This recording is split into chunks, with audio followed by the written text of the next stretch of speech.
Today we're going to talk about sequences of numbers. A sequence, A sub n, is an ordered list of numbers.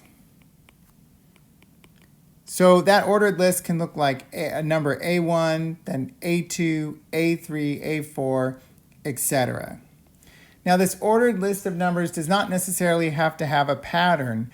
I could take some numbers, say 4, 8, 15, 16, 23, 42, etc. And that could be my sequence of numbers.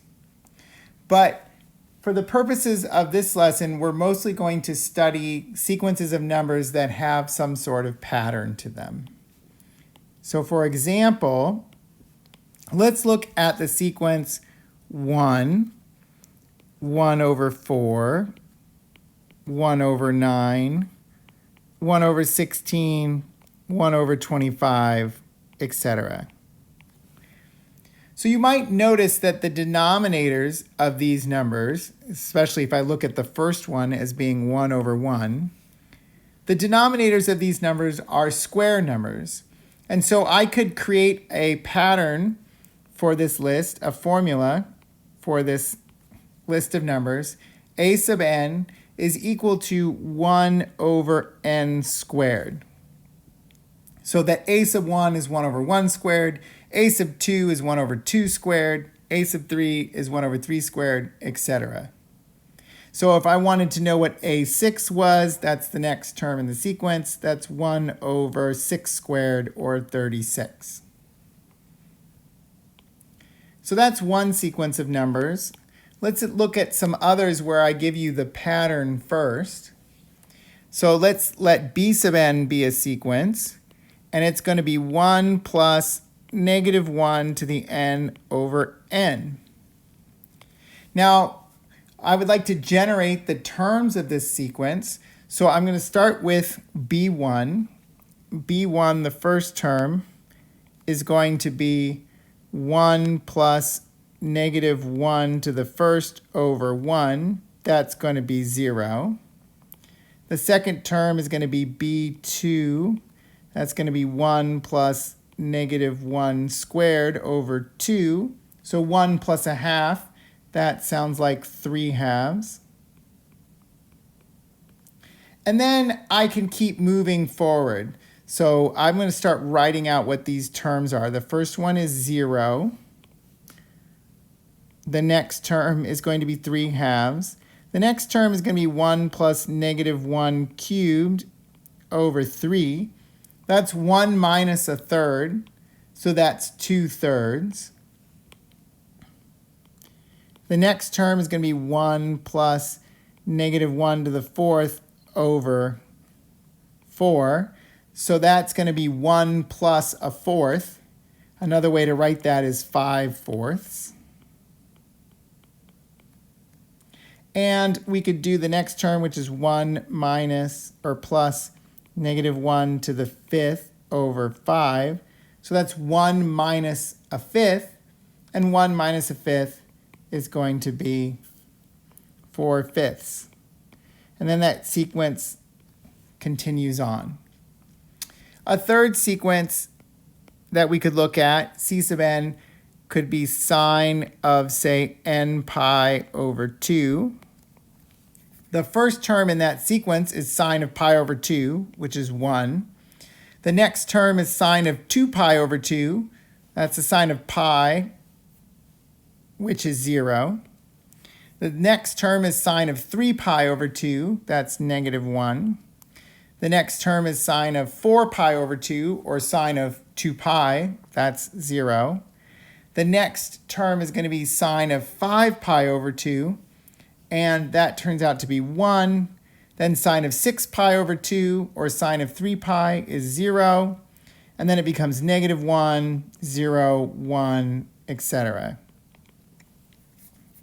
And so you can see each of these sequences has a pattern, but something that we're interested in knowing is what happens to these sequences as we look very far out in the sequence. What happens as n gets larger and larger?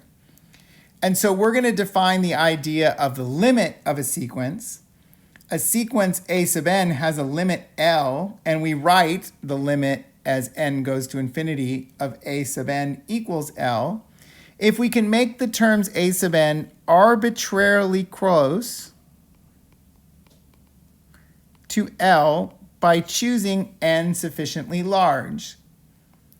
So if as we make n larger and larger, that sequence gets closer and closer to a number, and that we can continually make it closer to that number by choosing larger and larger n, then we're going to say that that sequence has a limit, and we're also going to say if it has a limit, the sequence converges. Now, if a sequence does not have a limit, then we say the sequence diverges. So what I want to do is I want to explore these three sequences to see if they have a limit. Okay, so the first sequence is a sub n equals 1 over n squared. And I want to understand what happens as n gets larger and larger. So what I'm going to do is open up Desmos so that we can plot this sequence. So here I've written a of k equals 1 over k squared. That's to represent my sequence 1 over n squared. And I'm going to start with the first term, which is 1. And then I'm going to add the next term to this plot, which is 1/4. So that's 1 over 2 squared. And then the next term is going to be 1/9, 1 over 3 squared. And then the next term is going to be 1/16. And then the next term is 1/25. And then I'm going to keep adding terms. And what I hope you can see is that as I add terms, they're getting closer and closer to 0. So the terms seem to be getting closer and closer there to 0. In fact, let's say I want to make the terms really close to 0. So the 100th term in this sequence is 0.0001, but I want to make it even closer to 0. Well, I can go farther out in the sequence. I can go 1,000 terms out, and that's even closer to 0. 10,000 terms out is even closer to 0. Okay, 100,000 terms out is even closer to 0. Okay, even 1,000,000 terms out is closer to 0. And so if I keep taking more terms, then my sequence gets closer and closer to 0. And that's what it means for this sequence to approach a limit. As I take terms farther and farther out in the sequence, then I get closer and closer to that limit. So in fact, we can see that that for this sequence, a sub n equals 1 over n squared, the limit as n goes to infinity of a sub n is equal to 0. Okay, so we're imagining n is getting larger and larger, and so 1 over n squared is getting smaller and smaller. It's getting closer to 0. Okay, so the next sequence, b sub n, was 1 plus minus 1 to the n over n. I want to see if that has a limit. I'm going to plot that in Desmos. So here I'm going to do 1 plus -1 to the kth power, and then I'm going to divide that by k. Okay, so what's going to happen here is I'm going to look at the sequence. Okay, I want to go back just a little bit to the beginning of this sequence. Let's first notice that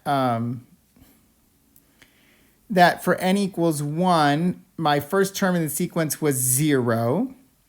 Okay. Then for n equals 2, we got the next term was actually equal to 3/2, then 2/3, then 5/4, then 4/5, and then we're going to keep adding terms. And notice that these terms slowly begin to approach 1. Okay, so then I'm 50 terms out in the sequence, and it seems to be approaching 1. 100 terms out is even closer to 1. 1,000 terms out is even closer to 1. As I keep adding zeros here, the terms are getting closer and closer to 1, which makes me feel like this sequence does have a limit. That limit for this sequence seems to be 1. So I'm looking at the limit as n goes to infinity of b sub n, and that limit seems to be 1. And that is because, if I think about it, negative 1 to the n over n, I'm not going to worry about negative 1 to the n because that's only alternating between minus 1 and 1, but the bottom part, that part gets larger and larger and larger, and so this whole term seems to go to 0. Okay, so both of those sequences have a limit, so we say that they converge. Okay, so we would say that the sequence here converges. Okay, c sub n was equal to the sine of n times pi over 2. I do want to plot that sequence. So I'm going to go ahead and put that sequence in.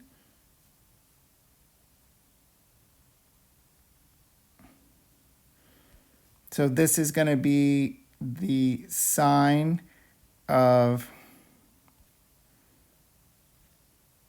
k times pi. If I spell pi, it'll work. And then divide by 2. And you'll see with this sequence that it alternates between just the 3 numbers 1, 0, and negative 1. So as I'm working through the sequence, that it seems to alternate between 1, 0, negative 1, 0. Okay? And I go far out into the sequence, it's still alternating between those 3 values. I can go 1,000 terms out, and it's 0. 1,001 is 1, 1,002 is 0, 1,003 is negative 1, 1,004 is 0. I can go out 1,000,000 terms, and 1,000,000 terms is 0, 1,000,000 terms in 1 is 1, 1,000,000 terms in 2 is 0, 1,000,000 terms in 3 is negative 1. So it never settles down. It always alternates between these 3 values. Okay, so that tells me that this sequence does not have a limit.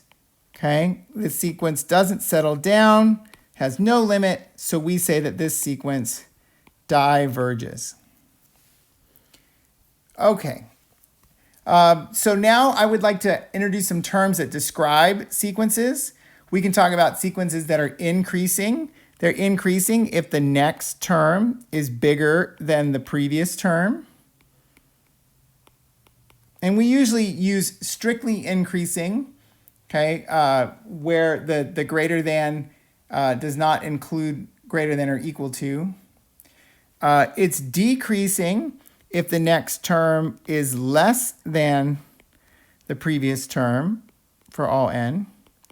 And then we use the term monotonic if the sequence is either strictly increasing or decreasing. So monotonic means it goes one way, either increasing or decreasing.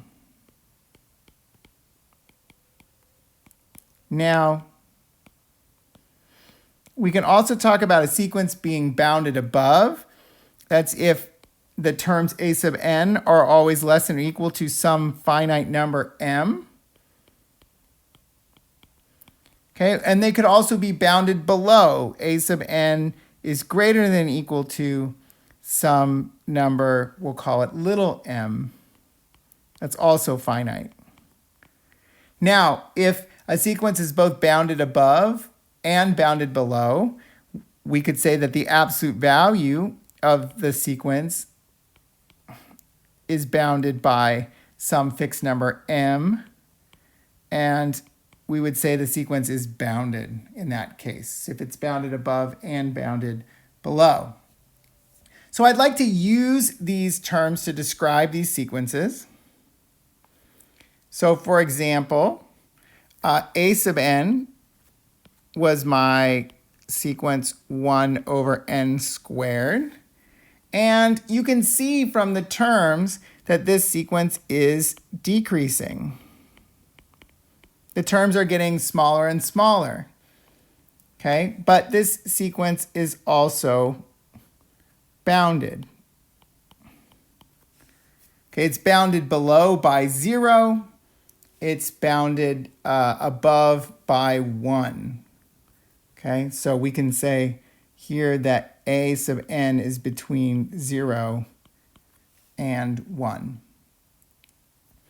We're going to look at the sequence b sub n. That's 1 plus minus 1 to the n over n. And then we also want to look at the sequence c sub n, which is sine of k pi over 2. I want to look at sine of k pi over 2 first, because I've already got it plugged in here. And if you look at this sequence, it's clearly bounded between minus 1 and 1. All of the terms are between minus 1 and 1, but the sequence is not increasing or decreasing. It's not monotonic, right? So we're adding terms here, and it's going between 1, 0, and negative 1. So it's not monotonic.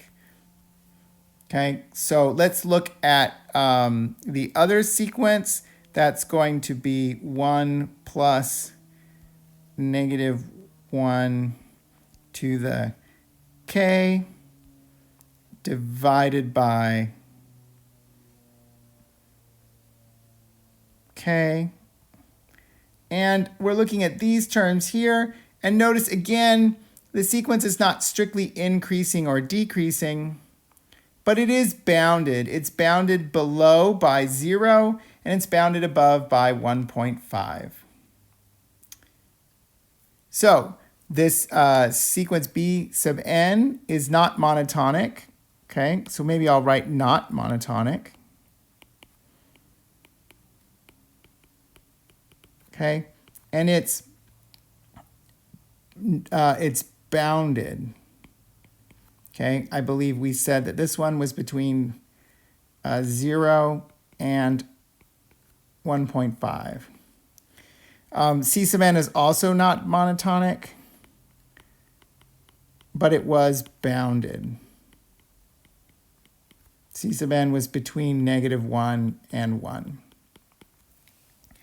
The last thing I want to mention is a theorem that says that every bounded monotonic sequence converges. Now, I'm not going to prove this theorem to you, but I want to show you a picture that kind of illustrates why this is true. So what I'm going to do is I'm going to plot a sequence that is bounded, and I'm going to bound it above by m. So this is going to be my sequence a sub n with terms n. And I'm going to bound it above by some number m. And I'm going to make this an increasing sequence. So this sequence is going to start here, and it's going to increase. So every term is greater than the one above it, but it's bounded by m, so I'm stuck. I can't get any bigger than m, but it continues to increase toward m. And so in this case, because it's bounded above by m and it's increasing, then the sequence approaches a limit. Okay.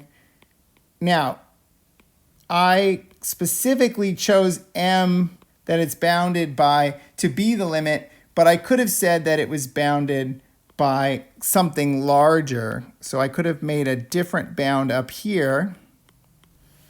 And so that the sequence doesn't necessarily have to approach the bound that I choose, but it does approach a limit. Okay, and this kind of picture illustrates why this theorem would be true without necessarily giving you a formal proof.